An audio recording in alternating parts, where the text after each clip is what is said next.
আমার জীবনে একটা বার্থডে এসেছিল, যে বার্থডের পর আমার জীবনটা শেষ হয়ে গেছে। ছিল শুধুমাত্র আমার ইমেজটা, সেটাও এই বছর শেষ হয়ে গেল। The reason is you. আমি তোমার চেহারা আর জীবনও দেখতে চাই না, প্লিজ। আমি একটু বাড়াবাড়ি করে ফেলেছি, কিন্তু বিশ্বাস করেন আমি সত্যি আপনাকে অনেক ভালোবাসি। স্টুপিড একটা মেয়ে তুমি। তুমি আমার লাইফে আসার পর থেকে আমার লাইফটা হেল হয়ে যাচ্ছে। Hell out of my house, get out. ঠিক আছে, আমার এই মুখ আপনি কোনোদিন দেখবেন না, কোনোদিন আমি আর আপনার চোখের সামনে আসবো না।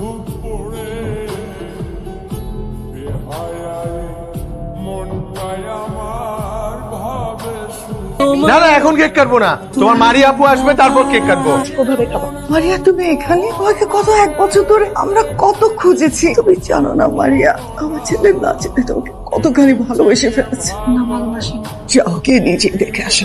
এখন কেক কাটবো না, তোমার মারি আপু আসলে কেক কাটবো। এখন এটা আমার কাছে থাকবে, তোমরা কেউ কেক ধরতে পারবা না। আমরা কেক কি আশ্চর্য, বলো তো, তুমি কোথায় ছিলা? তো দেরি হলো কেন আসতে? সমস্যা কি বলো তো? এই 5 মিনিট থাকো, এই 5 মিনিট থাকো না।